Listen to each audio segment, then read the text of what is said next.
The sheer size of China's demographic footprint is changing the global dynamic of the next century, really. So in terms of energy consumption, food consumption, land consumption, resource consumption, human capital, all these dynamics China is having a major impact on. And so these create tremendous challenges, I think, for the planet, but also tremendous opportunities as well.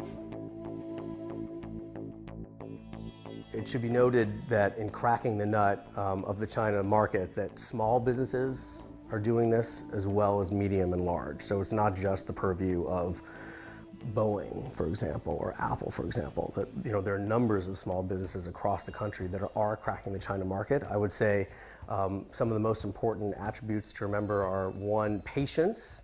That, you know, getting into China and selling into China is not a switch that can be flipped. I think that often folks will read Tom Friedman's World is Flat and assume that at the click of a mouse you can suddenly be exporting a ton or even sourcing a ton, and yet often, you know, getting your product into market and finding consumers takes a lot more time. Sometimes it's a multi-year process just to get your initial products in. So calibrating expectations on time is important.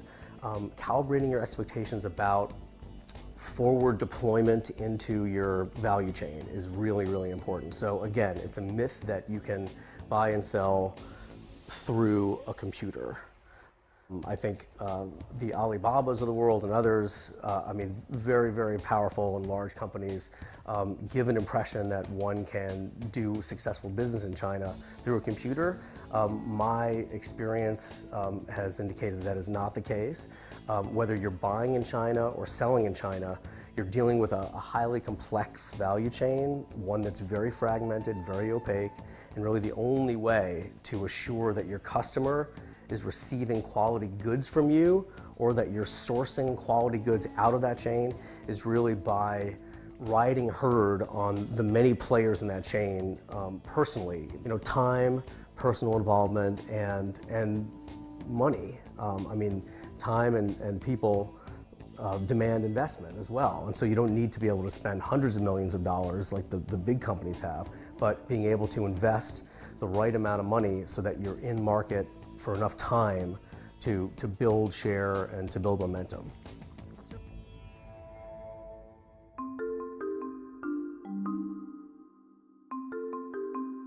It's a highly competitive landscape in China. It is often cutthroat in terms of price.